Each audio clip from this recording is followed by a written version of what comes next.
একমাত্র আল্লাহ ছাড়া এই পৃথিবীতে এবং পরকালে আমাদের আপন বলে কেউ নাই। বাকি সবাই সবার স্বার্থের জন্য আছে।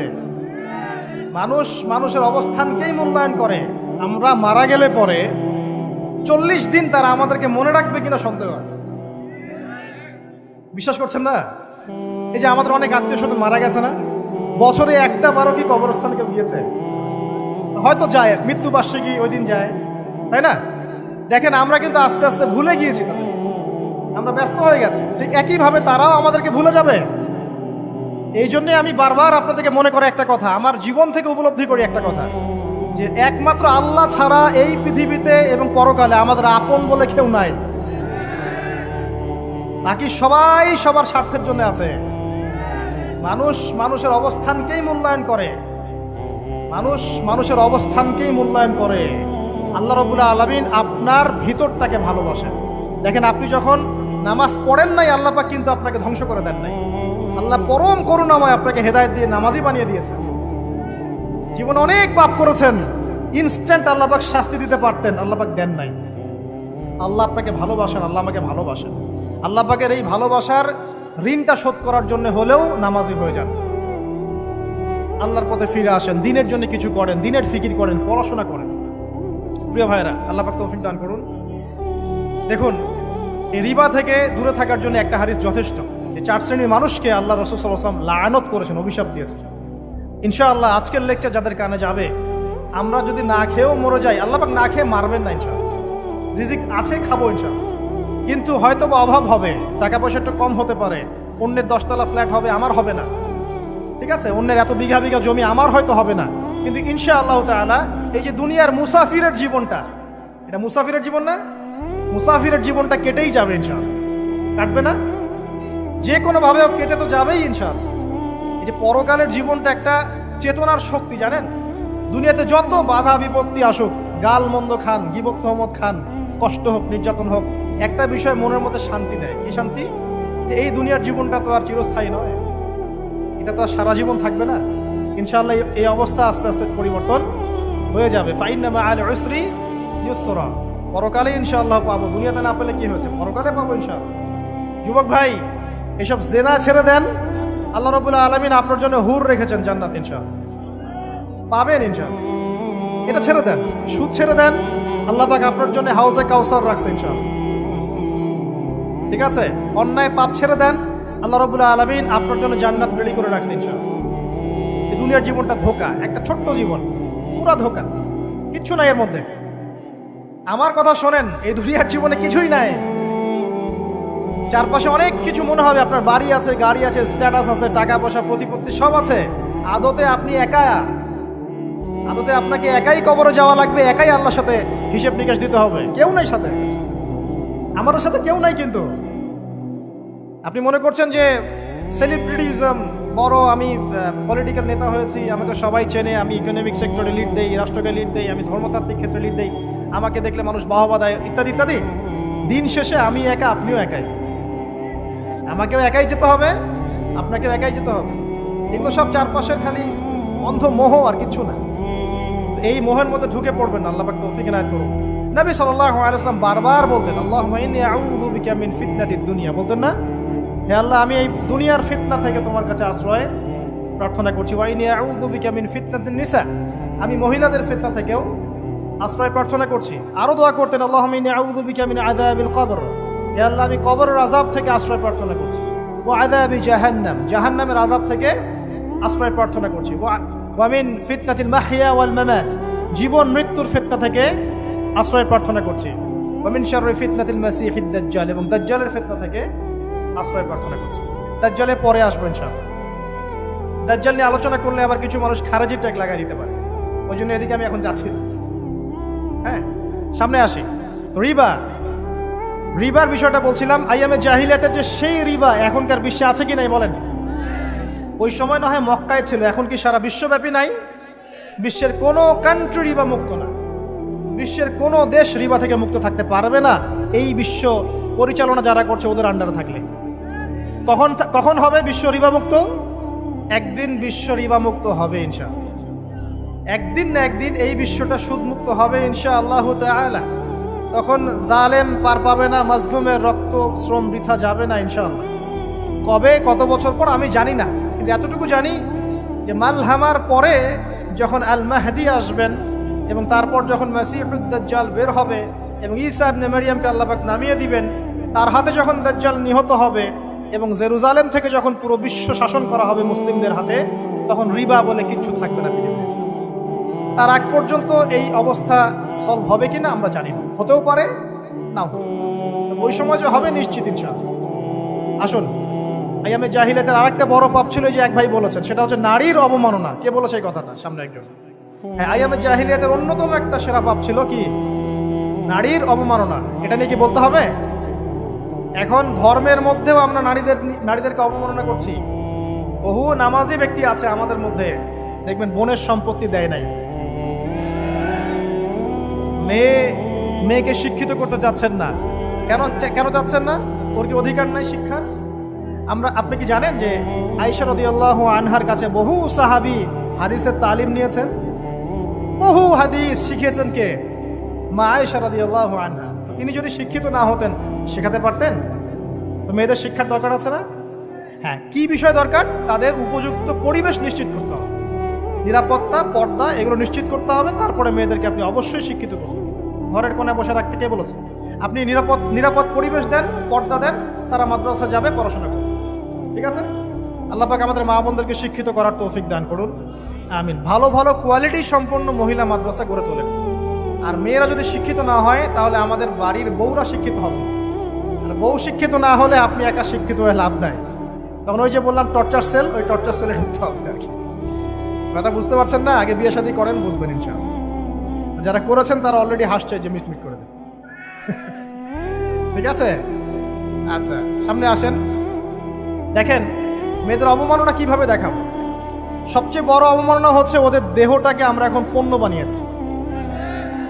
এই যে পর্নোগ্রাফি দেখেন, এই মেয়েগুলোর ইজ্জতের কোনো দাম নাই। মানে তাদের দেহটাকে একটা ব্যবসার সামগ্রী বানানো হয়েছে। এবং আমি একটা লেকচার দিয়েছিলাম ঢাকায়, নীল দর্পণ, দেখবেন অনলাইনে আছে। ওখানে আমি স্ট্যাটিস্টিক দেখিয়েছি যে সারা বিশ্বে এই যে আমেরিকায় শুধুমাত্র $12 বিলিয়ন ব্যবসা করে পর্ন দিয়ে। এটা একটা ব্যবসা, একটা ইন্ডাস্ট্রি। যেমন ফিল্ম ইন্ডাস্ট্রি আছে, তারপরে গানের ইন্ডাস্ট্রি আছে না, এরকম একটা ইন্ডাস্ট্রি হচ্ছে এই পর্ন ইন্ডাস্ট্রি। এখানে সবাই অ্যাক্টর অ্যাক্ট্রেস, এরা হচ্ছে অভিনেতা অভিনেত্রী। এখানে যা দেখানো হয় এগুলো কিন্তু রিয়েল না, বাস্তব না, সব ফেক। বুঝতে পারছেন না কথা? এগুলো অভিনয়, এগুলো ফেক। এবং এটা একটা ইন্ডাস্ট্রি, এর মধ্য দিয়ে মেয়েদের দেহটাকে পণ্য বানিয়ে সারা বিশ্বে ব্যবসা করছে। এবং এর একটা অন্যতম উদ্দেশ্য হচ্ছে মুসলিম যুবকদের ঈমান যেন নষ্ট করা যায়। কারণ মুসলিম যুবকদের ঈমান চলে গেলে তারা নিশ্চিন্ত যে ওদের পথে আর কেউ বাধা নাই। কারণ ওদের এই জুলুমের পথে বাধা যদি কেউ দিতে পারে তাহলে কারা দিবে? মুসলিমরা। আর মুসলিমদের মধ্যে সবচেয়ে শৌর্য কাদের মধ্যে থাকে? যুবকদের মধ্যে। যুবকদের ঈমান যদি চলে যায় তাহলে এদের আর কোনো সমস্যা নাই। এই বিষয়টা খেয়াল করবেন যে এটা একটা ইন্ডাস্ট্রি। সো এখানে আমরা মেয়েদের দেহটাকে আমরা কি বানিয়েছি? পণ্য বানিয়ে দিয়েছি। আর এখন তো চলছে কাপড় খোলা সংস্কৃতি। প্রত্যেকটা সেক্টরে আপনি গিয়ে দেখবেন মেয়েদের ইজ্জত, সম্মান, আব্রুটাকে উন্মুক্ত করে এটাকে দিয়ে আমরা বিজনেস করছি। এটা একটা বিজনেস। এখানে সমাধান কি? সমাধান আয়েশা রাদিয়াল্লাহু আনহা। সমাধান কে? সমাধান ফাতিমা রাদিয়াল্লাহু আনহা। সমাধান কে? সমাধান খাদিজা রাদিয়াল্লাহু আনহা। আমাদের মা, আমাদের বোন, আমাদের স্ত্রীদেরকে তাদের মতো করে মানুষ করতে হবে, গড়ে তুলতে হবে ইনশাআল্লাহ। দেখবেন নারীর সত্যিকারের সম্মান নিশ্চিত হবে ইনশাআল্লাহ। ইসলাম কি কখনো বলেছে যে মেয়েরা কাজ করতে পারবে না, পড়াশোনা করতে পারবে না ইত্যাদি? এই নাস্তিকরা তো ঠুনকো যুক্তি দিয়ে আক্রমণ করে। কে বলেছে? সমস্যা এমন ইসলামিক স্টেট আছে যেখানে একটা স্টুডিও, মনে করি স্টুডিও, ছবি তোলা হয়, কথার কথা, সেখানে সব কর্মী মহিলা, কোনো পুরুষ নাই। একটা মাদ্রাসা, সমস্ত কর্মী মহিলা, কোনো পুরুষ নাই। একটা স্কুল, সবাই মহিলা, কোনো পুরুষ নাই। ওখানে মেয়েরাই পড়ে, মেয়েরাই শেখায়। জায়েজ না জায়েজ বলেন? একটা নিরাপদ পরিবেশে যদি মেয়েরাই মেয়েদের দায়িত্ব নিয়ে পড়াশোনা করায়, ব্যবসা করে, অন্য কিছু করে, জায়েজ না জায়েজ? তাহলে পরিবেশ নিশ্চিত করাটা হচ্ছে চ্যালেঞ্জ। ইসলাম বলছে না যে আপনি তাকে একদম অজ্ঞ করে রেখে ঘরের কোণে ফেলায় রেখে দেন, তাকে আপনি পড়াশোনাও শেখাবেন না, সম্পত্তির অধিকারও দিবেন না, কিছুই না। এগুলো ইসলাম কখনো বলেনি। বলেছে? আরে বোকা মানুষ! রাসূলুল্লাহ সাল্লাল্লাহু আলাইহি ওয়াসাল্লামের সময় তো মহিলা সাহাবীরা উহুদের যুদ্ধ করেছে। কি শুনলেন? রাসূল সাল্লাল্লাহু আলাইহি ওয়াসাল্লামের সময় মহিলা সাহাবী উহুদের যুদ্ধও করেছে। উহুদের যুদ্ধের নাম শুনেছেন? ওখানে মহিলা সাহাবীও ছিল তীরন্দাজ। তাহলে মহিলাটা কি করে নাই নবীর যুগে? খাদিজা রাদিয়াল্লাহু আনহা যত বড় ব্যবসায়ী ছিলেন, এখন এত বড় ব্যবসায়ী পাবেন? কোন মেয়ে আছে এত বড় ব্যবসায়ী? উসমান রাদিয়াল্লাহু আনহু যত বড় বিজনেসম্যান ছিলেন, এখন এত বড় বিজনেসম্যান আছে? তো কি ছিল না সেই স্বর্ণ যুগে? ওই স্বর্ণ যুগের সুন্নতি আমাদেরকে আমল করতে হবে। আল্লাহ পাক তৌফিক এনায়েত করুন, আমিন। প্রিয় মা ও বোনেরা, পর্দা ছাড়বেন না। আপনাদের জন্য 4টা কাজ: স্বামীর আনুগত্য করা, লজ্জাস্থানের হেফাজত করা, আপনার 5 ওয়াক্ত সালাত ঠিকঠাক মতো আদায় করা এবং রমজান মাসে সওম রাখা। নবীজি বলেছেন সাল্লাল্লাহু আলাইহি ওয়াসাল্লাম, জান্নাতের যে কোনো দরজা দিয়ে ইচ্ছা আপনি প্রবেশ করতে পারবেন। আপনার জন্য সহজ। আর স্বামীর আনুগত্য বলতে আমি বুঝাইনি স্বামীর দাসত্ব করতে হবে, এটা বলিনি। এখনকার কিছু ফ্যামিলিস্ট মেয়ে আছে, ওরা আনুগত্য শব্দ মনে হয় যে দাসত্ব বলে। আনুগত্য দাসত্ব এক জিনিস না। আনুগত্য কি? স্বামী কোরআন সুন্নাহর অনুকূলে কোনো কথা বলেছে, আপনি মানবেন। স্বামী বলছে পর্দা করো, তোমাকে ভালোবেসে বলছি তুমি পর্দা করো, তুমি আমার অনেক প্রিয় একজন মানুষ, তুমি বেপর্দায় বাইরে যাবা, লোকজন দেখবে, কেমন হয়? ঠিক আছে, তোমাকে তো আমিই বিয়ে করেছি, তুমি আমার, মানুষ তোমাকে দেখবে কেন? ঠিক আছে, তো এখন স্বামী ভালো কথা বলেছে, আপনি শুনলেন, এটা আনুগত্য। আর ওই স্বামী যদি বলে আসো তো আমার কলিগরা এসেছে, ওকে খাবার সার্ভ করতে হবে, আসো খাবারটা পরিবেশন করো, এখন আপনি বেপর্দা হয়ে আপনার স্বামীর কলিগের সামনে খাবার পরিবেশন করতে শুরু করবেন, এটা কি আনুগত্য করতে হবে? এটা তখন আপনি আনুগত্য করবেন না। সিম্পল, কোরআন সুন্নাহর অনুগত কাজে আপনি স্বামীর আনুগত্য করবেন, বিপরীতে গেলে আপনি করবেন না। স্বামীর আনুগত্য মানে স্বামীর দাসত্ব নয়। আর এই হাদিসটা আপনি কেন ভুলে যান যে আল্লাহ রাসূল সাল্লাল্লাহু আলাইহি ওয়াসাল্লাম বলেছেন আল্লাহ ছাড়া যদি কাউকে সেজদা করা যেত, সম্মান বুঝাচ্ছেন, আল্লাহ ছাড়া যদি কাউকে সেজদা করা জায়েজ হতো, আমি মেয়েদেরকে বলতাম যেন স্বামীকে সেজদা করে। কেন? কারণ আপনাকে রেসপন্সিবিলিটি, আপনার খাবার, আপনার ফুড, আপনার শেল্টার, আপনার মানে পুরো দায় দায়িত্ব নিজের হাড় ভাঙা পরিশ্রম দিয়ে, জীবনের ঝুঁকি নিয়ে স্বামী আপনার জন্য করে। সে আপনার সম্মান পাওয়ার যোগ্য তো? সে কি আপনার সম্মান পাওয়ার যোগ্য নয়? আপনি যদি সম্মানের হক আদায় না করতে পারেন তাহলে আপনি অকৃতজ্ঞ। আর অকৃতজ্ঞ মেয়ে কখনো জান্নাতে যাবে? একটা হাদিসে আছে বেশিরভাগ মেয়ে জাহান্নামের যাওয়ার অন্যতম কারণ হচ্ছে তারা স্বামীর সাথে কুফরি করে। কি করে? মানে সারা জীবন স্বামী ভালোবেসে যায়, ভরণ পোষণ দিয়ে যায়, সব চাহিদা পূরণ করে যায়, একদিন দেখবেন কথা কাটাকাটি হয়েছে, ওই দিন বলে বসবে যে তোমার কাছে আমি কিচ্ছু পাই না। এই যে কুফরি, এই কারণে তারা জাহান্নামে যেতে পারে বেশি। আল্লাহ হেফাজত করবে। আরেকটা কারণ হচ্ছে যে বেপর্দা। আপনাকে 4টা মূলনীতি ফলো করতে হবে। 1, এমন কোনো পোশাক পরবেন না যে পোশাকটা আটো সাটো, যেটা পরলে আপনার গায়ের কাঠামো বোঝা যায়। এটা বোরখা হলেও পরা যাবে না। আমি কি বুঝাতে পারছি? ডিজিটাল বোরখা দেখেন নাই? দেখছেন? মাশাআল্লাহ। আর কারা কারা দেখছেন? এদিকে চোখ বেশি যায় না? আচ্ছা, এমনি দেখা যায়, চোখ দিতে হয় না, এমনি দেখা যায়। ডিজিটাল বোরখা চলবে না, ডিজিটাল বোরখা চলবে না। আমার মত, এটা আমি মত দিচ্ছি, আমি আল্লাহর রাস্তায় সময় দিয়েছি অনেক দিন, এবং এখানে যে পর্দাটা শেখানো হয় এরকম পর্দা আমি অন্য কোথাও দেখিনি। এত চমৎকার পর্দা শেখানো হয়। কারা কারা সময় লাগিয়েছেন? 3 দিন 7 দিন সময় দিয়েছেন কারা কারা? বেশিরভাগই দেন নাই। সমস্যা নাই, দিতে হবে, আমি বাধ্যতামূলক বলিনি আপনাকে। বলেছি এখানে পর্দা শেখানো হয়, চমৎকার পর্দা শেখানো হয়, যে এখানে চোখটা পর্যন্ত তাদের ঢেকে রাখার তালিম দেওয়া হয়। যাই হোক, যেখানেই শেখেন, অ্যাটলিস্ট পর্দাটা শিখলেই হলো। এমন পোশাক হবে না যেই পোশাকটা আটো সাটো, যেটা পরে আপনার গায়ের কাঠামো বোঝা যায়। 2 নম্বরে এমন পোশাক পরা যাবে না যেই পোশাকটা পরলে বাহির থেকে ভিতরের অঙ্গ দেখা যায়। দেখেছেন? দেখেন নাই? দেখছেন হুজুর? আচ্ছা, আপনারা তো সব দেখেন দেখি। তারপরে 3 নাম্বার, এমন পোশাক পরা যাবে না যেটা অমুসলিমদের সাথে সাদৃশ্য আছে। কথা বুঝতে পারছেন? অমুসলিমদের ধর্মীয় বিষয়ের সাথে সাদৃশ্য আছে এমন পোশাক মুসলিম মেয়েদের পরা যাবে না। এর মানে এই নয় যে অন্য ধর্মকে আপনি আক্রমণ করবেন, এটাও নয়। যে যার ধর্ম তাদের স্বাধীনতা মতো পালন করবে। মুসলিমরা বাধা দিবে না। মুসলিমরা দাওয়াত দিতে পারে। কি করতে পারে?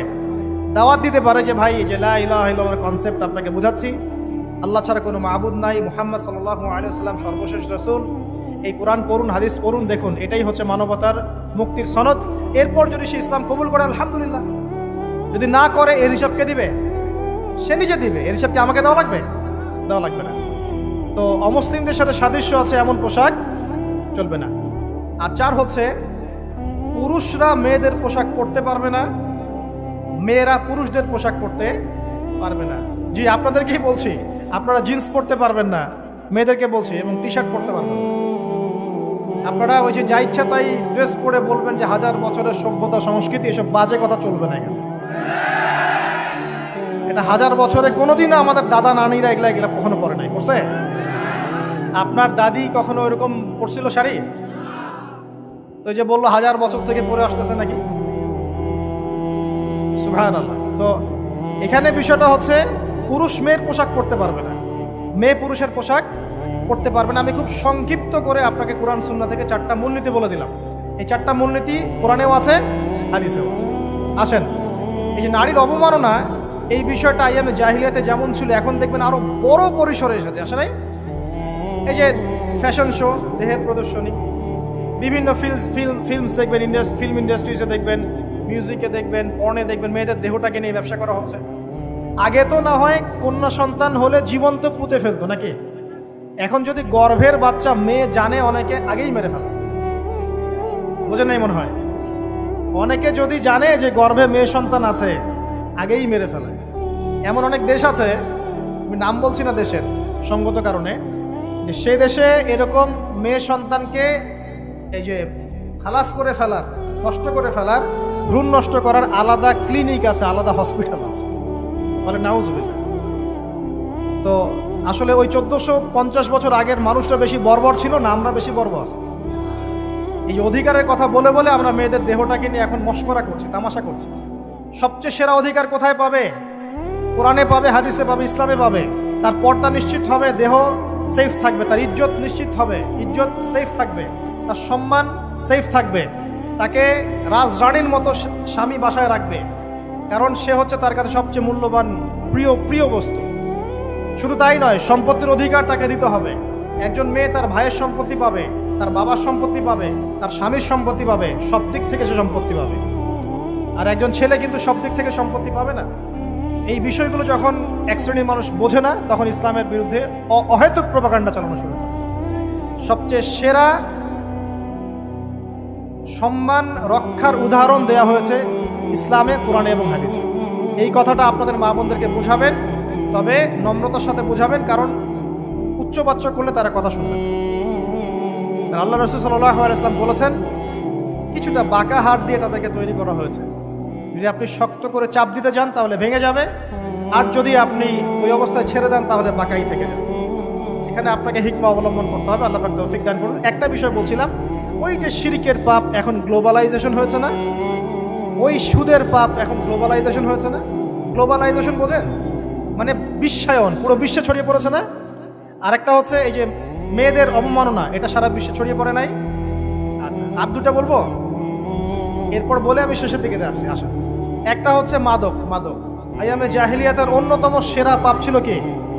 মাদক। ওই যে বলছেন জাহিলি যুগ, কেন বলছেন জাহিলি যুগ? বিকজ ওইখানে মাদক খেত মানুষ বেশি। এখন বলেন, ওখানে না হয় মক্কায় মাদক খেত মানুষ, এখন সারা বিশ্বে মাদক ছড়িয়ে পড়ে নাই?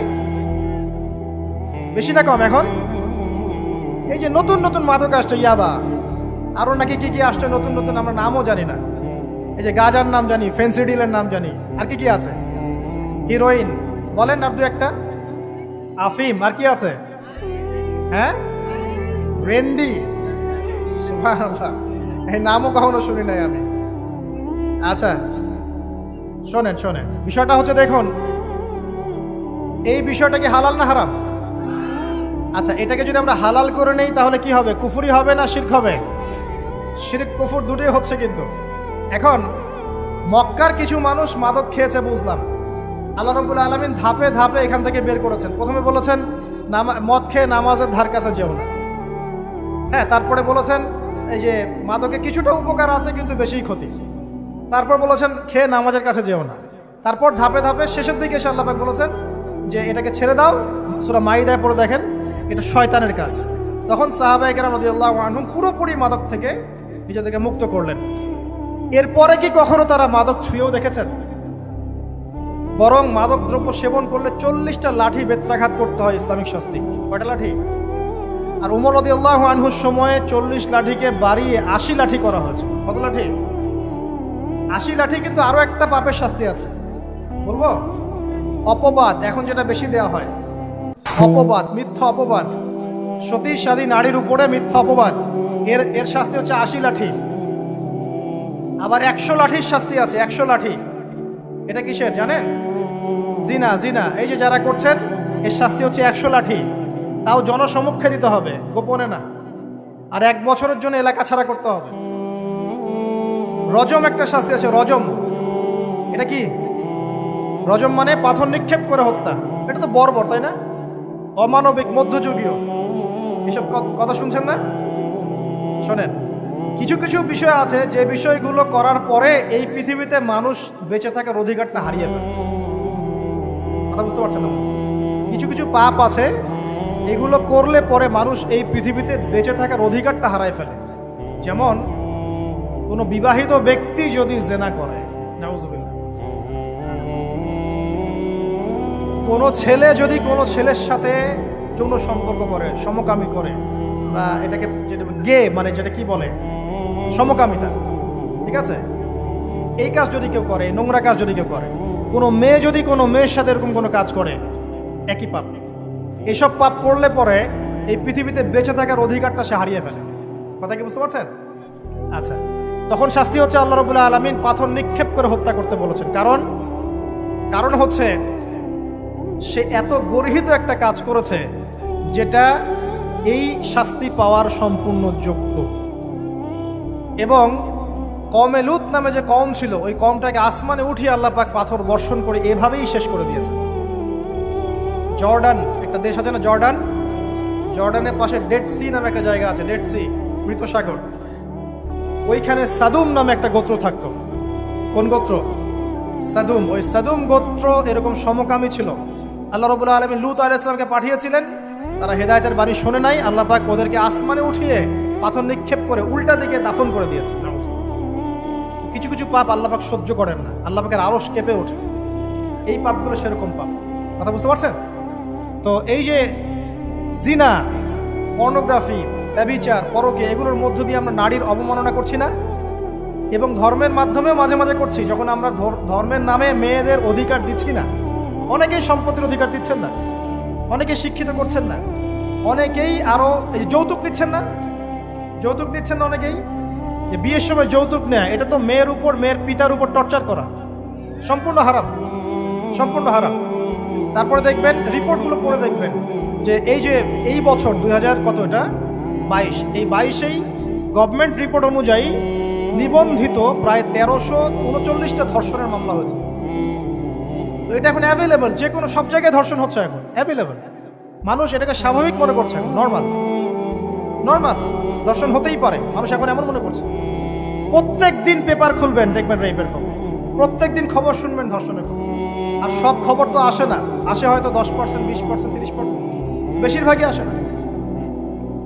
এলাকায় মোড়ে মোড়ে দেখবেন, গ্রামে গঞ্জে শহরে বন্দরে খালি ইফটিজিং, ইফটিজিং দেখবেন, খালি ইফটিজিং। মেয়েদেরকে যৌন হয়রানি করা হচ্ছে, বাসে, অটোতে, টেম্পুতে, সব জায়গায়। বাসের মধ্যে মেয়েকে রেপ করে ফেলা হচ্ছে। একটা বাচ্চা মেয়ে যে বোঝেও না যে সেক্সুয়াল বিষয়গুলো কি জিনিস, ওকেও রেপ করা হচ্ছে। এই যে মহামারী, আপনি তো বুঝতে পারছেন না যে আমরা কোন সমাজে আছি। এই সমাজে আপনার মেয়ে তো সেফ না, আমার মেয়ে তো সেফ না। আমার মেয়ে, আপনার মেয়ের ভবিষ্যৎ কি হবে, এর ভবিষ্যতের নিশ্চয়তা কে দিবে? আপনার মেয়ের ইজ্জতের ভবিষ্যতের নিশ্চয়তা কে দিবে? এই নিশ্চয়তা দেওয়ার মতো মানুষ কোথায়, নেতা কোথায়? কারো ঘরের স্ত্রী, কারো ঘরের বোন, কারো ঘরের মেয়ে এখন সেফ না। যে কোনো জায়গায়, যে কোনো বাসে, ট্রাকে, ট্রেনে, অটোতে, সব জায়গায় হতে পারে। আর এগুলোকে আমরা প্রমোট করছি, এখন নগ্নতাকে প্রমোট করছি, পর্নকে প্রমোট করছি। এই নগ্নতা, পর্ন, এসব দিয়ে মানুষের মাথাটাকে পুরো জানোয়ার বানিয়ে ফেলা হয়েছে। পর্ন দেখাতে দেখাতে ছেলেদের মাথাটাকে জানোয়ার, পশু বানিয়ে ফেলা হয়েছে। এরা এখন বোঝে না যে মেয়ে কি জিনিস, মা কি জিনিস, বোন কি জিনিস, তাও বোঝে না। ভাই বোনের সাথে জেনা করেছে, চাচাতো বোন চাচাতো ভাইয়ের সাথে জেনা করছে, চাচাতো ভাই ফুফাতো বোনের সাথে জেনা করছে। রংপুরের খবর শুনলাম যে মায়ের সাথে ছেলেও জেনা করেছে। না, এগুলো কেন হচ্ছে? এই মহামারী কেন হচ্ছে? কি সমাধান দিবে? সমাধান ইসলামে ছিল, আমরা নেই নাই। সমাধান হচ্ছে, প্রথম সমাধান অশ্লীলতার মহামারী বন্ধ করতে হবে, পর্দা নিশ্চিত করতে হবে, পর্নোগ্রাফির সমস্ত সাইটগুলো বন্ধ করে ফেলতে হবে। আজকের নিউজ দেখেছি আমি, এটা আমি ধন্যবাদ জানাই বাংলাদেশ গভর্নমেন্টের যে তথ্য প্রযুক্তির যে সেন্টার আছে, প্রায় 26,000 পর্ন সাইট তারা বন্ধ করে দিয়েছে, আলহামদুলিল্লাহ। তো কথা বললে তো কাজ হবে, কথা না বললে কাজ হবে কিভাবে? 26,000 পর্ন সাইট তারা বন্ধ করে দিয়েছে। যখন সমাজের মানুষ পর্ন দেখতে দেখতে পশু হয়ে গেছে, আপনি বাইরে এই যে আলখাল্লা টুপি দাঁড়িয়ে পরে ঘুরলে লাভ আছে? ভিতর থেকে তো আপনি পশু। দেখবেন মসজিদ ইমাম সাহেব নামাজ পড়তে এসেছে, বাসায় পর্ন দেখে আসছে, নামাজে কোনো মনোযোগ নাই। দেখবেন টাপাটাপ নামাজ পড়ছে, কোনো মনোযোগই নাই, পর্ন দেখে। ইমানের আলোচনা করবেন, খুব লাফালাফি করলো, 2 দিন পর দেখবেন কোনো খবর নাই, পর্ন দেখতে দেখতে ভিতরটা শেষ, ড্যামেজ। পর্নোগ্রাফিতে যে একবার আসক্ত হয়েছে, তার মধ্যে ইমানের কোনো তেজই থাকবে না, কোনো তেজ থাকবে না। এখন আলেম জালেম সবার ফোনে ফোনে দেখবেন পর্ন চলে আসতেছে, কেউ দেখতে না চাইলেও তাকে দেখতে বাধ্য করা হচ্ছে। ফেসবুকে ঢুকবেন, নগ্ন দৃশ্য। এই নগ্নতা দিয়ে, এই পর্নোগ্রাফি দিয়ে, এই যে মিডিয়ার মধ্যে দিয়ে প্রমোটিংটা দিয়ে ব্যভিচার ছড়িয়ে দেয়া, জেনা ছড়িয়ে দেয়া, অশ্লীলতা ছড়িয়ে দেয়া, পরকীয়া ছড়িয়ে দেয়, এর মধ্য দিয়ে নারীর সম্মান, দেহ, ইজ্জতকে আমরা এখন রাস্তার সাথে মিশিয়ে দিয়েছি। কিসের অধিকারের কথা বলছে? কিসের নারী অধিকারের কথা বলছে? খালি ডিগ্রি সার্টিফিকেট অর্জন করতে পারলেই অধিকার হয়? আমার তো ইজ্জতই ঠিক থাকলো না, আমার অধিকার কোথায় থাকলো? একটা সার্টিফিকেট অর্জন করার জন্য কলেজের মেয়েদেরকে বড় বড় নেতার বেডরুমে ঢুকানো হচ্ছে, দেখেন নাই? তো একটা সার্টিফিকেট অর্জন করতেই হবে আমাকে, নিজের ইজ্জত বিক্রি করে দিয়ে হলেও আমার সার্টিফিকেট অর্জন করতেই হবে। লাথি মারি এসব পড়াশোনার পিছনে, দরকার নেই আমার পড়াশোনা। হচ্ছে বাসায় এলাকায় এলাকায় মহিলা মাদ্রাসা করেন, মাদ্রাসায় মেয়েদেরকে পড়ান। আমি খুব দুঃখের সাথে বলছি, অনেক মাদ্রাসাতেও এরকম ঘটনা কিন্তু ঘটেছে না? এখানে একটা কথা আমরা পরিষ্কার করতে চাই, সেটা হলো যে পাপী, রেপী, ধর্ষণী, সে আলেম করুক আর জালেম করুক, ইমাম করুক আর জালেম করুক, ফাসেক করুক, সবাইকে সমান শাস্তি নিশ্চিত করতে হবে। আর শাস্তি হবে দৃষ্টান্তমূলক, যেন আরো 10 জন দেখে শিক্ষা নেয়। ওই যে ইসলামে আছে না হাত কেটে ফেলা, কি কারণে বলেন তো? কারণ সবাই যখন দেখবে এই যে খুঁটির সাথে বেঁধে একটা চোরের হাত কেটে ফেলা হয়েছে, এলাকার সব মানুষ দেখেছে, চুরি বাড়বে না কমবে? নিশ্চিত চুরি কমে যাবে ইনশাআল্লাহ। তো এই যে নারীর অবমাননার ওই যুগের চেয়ে এই যুগে বেশি না কম? আপনি ভালো করে আল্লাহর নূর দিয়ে দেখেন। আমি প্রথমে বলেছি, শুধু বাইরের চোখ দিয়ে দেখলে সব বুঝতে পারবেন না। আল্লাহ পাকে নূর দিয়ে দেখেন, কোরআন সুন্নাহর গভীর জ্ঞান দিয়ে দেখেন, দেখবেন ওই জাহিলিয়াতের চেয়ে 1000 গুণ বেশি জাহিলিয়াত এখনকার বিশ্বে চলছে। আল্লাহ পাক আমাদের মা বোনদের ইজ্জত হেফাজত করুন, তাদের সম্মান হেফাজত করুন। আমরা দোয়া করি আল্লাহ পাক তাদেরকে উচ্চশিক্ষায় শিক্ষিত করুন, নিরাপত্তা নিশ্চিত করুন। কেউ যদি ওদের দিকে খারাপ চোখ তুলে তাকায়, আল্লাহ পাক সেই চোখকে যেন ধ্বংস করে দেন। আল্লাহ পাক তাদের ইজ্জতের প্রতি যদি কেউ খারাপভাবে হাত বাড়ায়, তাদের শাস্তি যেন নিশ্চিত করার তৌফিক আল্লাহ পাক আমাদেরকে দান করে। আল্লাহ পাক আমাদের মা বোনদেরকে মহামূল্যবান মনে করে আমাদেরকে হেফাজত করার তৌফিক দান করুন, আমিন। আর তাদেরকে যারা নগ্ন করতে চায়, আল্লাহ পাক এদেরকে ধ্বংস করে ছেড়ে দিন, আমিন। আল্লাহ পাক বলেছেন, যারা চায় মুমিন মুসলিমদের সমাজে অশ্লীলতা ছড়িয়ে পড়ুক, দুনিয়া এবং আখিরাত উভয় জাহানে আল্লাহ পাক এদেরকে ধ্বংস করুন। আরেকটা বলে শেষ করি, সেটা হলো, কয়টা বলেছি ভাই? জাহিলিয়াত। ইমাম মুহাম্মদ বিন আব্দুল ওয়াহাব রাহিমাহুল্লাহ, তার একটা বইয়ের মধ্যে 1000টা জাহিলিয়াত আছে। আমি 5টা বাছাই করেছি। কয়টা? 5টা। কয়টা বলেছি? 4টা। এক হচ্ছে কি বলেছিলাম? শিরক, আছে না নাই? রিবা এখন আছে না নাই? 3 নাম্বার কি ছিল? মাদক।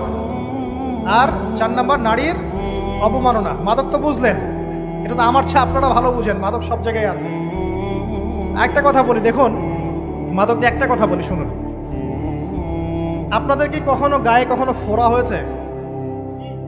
কার কার গায়ে ফোড়া হয়েছে বলি? আব্দুল, আচ্ছা, কেমন ব্যথা? ফোড়া ফেটে গেলে কি বের হয়?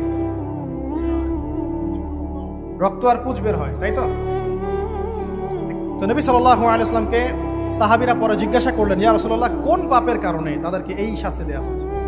নবী করিম সাল্লাল্লাহু আলাইহি ওয়াসাল্লাম বললেন, তাদেরকে এই শাস্তি দেওয়া হচ্ছে একটা পাপের কারণে, সেটা হলো মাদক দ্রব্য সেবন করা। আর ওই পানীয়টার নামও নবীজি বলে গেলেন, তার নাম হচ্ছে তিনাতুল খাবাল। কি নাম? তিনাতুল খাবাল। এই তিনাতুল খাবাল মানে জাহান্নামীদের রক্ত এবং পুঁজ। এটা খেতে দেয়া হচ্ছে মাদকদ্রব্য সেবনকারীদের জন্য। আল্লাহ রাসূল সাল্লাল্লাহু আলাইহি ওয়াসাল্লাম বলেছেন, কোনো ব্যক্তি যদি মাদক সেবন করে তার 40 দিনের নামাজ কবুল হবে না। সে যদি আবার তওবা করে ফিরে আসে, আল্লাহ পাক মাফ করে দিবেন ইনশাআল্লাহ। যদি আবারও মাদক খায়, আবার 40 দিনের নামাজ কবুল হবে না। তারপর যদি আবার তওবা করে, আবার আল্লাহ মাফ করে দিবেন ইনশাআল্লাহ। তারপর যদি আবার মাদক খায়, আবার 40 দিনের নামাজ কবুল হবে না। তারপর যদি আবার তওবা করে, আবার আল্লাহ মাফ করে দিবেন। তারপরে যদি আবার মাদক খায়, তখন আল্লাহ রাব্বুল আলামিন তাকে তিনাতুল খাবাল পান করান। প্রিয় ভাইরা, আপনারা মুসলিম না? আমরা মুসলিম না? মুসলিম যুবকদের সবচেয়ে সেরা অস্ত্র হচ্ছে ঈমান এবং নৈতিকতা। অন্যরা জাহিলিয়াতের স্রোতে ভেসে যাক, মুসলিম তরুণরা কখনো জাহিলিয়াতে যাবে না ইনশাআল্লাহ। আমার সাথে ওয়াদা করেন যে কোনো প্রকার মাদকদ্রব্যের সাথে সংশ্লিষ্ট থাকবেন না। একটা সিগারেটেও কখনো টান দিবেন না। কারণ সিগারেটটা কি? সিগারেট আপনাকে আস্তে আস্তে অন্য মাদকের দিকে নিয়ে যাবে। সিগারেট খাওয়া শিখেছিস, এখন গাঁজাও খা। গাঁজা খাওয়া শিখলে এখন ওটা খা, এই করতে থাকে। এক পর্যায়ে আপনি এখান থেকে আর বের হতে পারবেন। এখানে আপনার দেহের ক্ষতি, আপনার মস্তিষ্কের ক্ষতি, আপনার পরিবারের ক্ষতি। এমন আপনি যদি পরবর্তীতে গিয়ে পরিবার গঠন করতে চান, আপনি সুখী পরিবারও গঠন করতে পারবেন না, কারণ ভিতর থেকে আপনি নিজেকে শেষ করে ফেলছেন।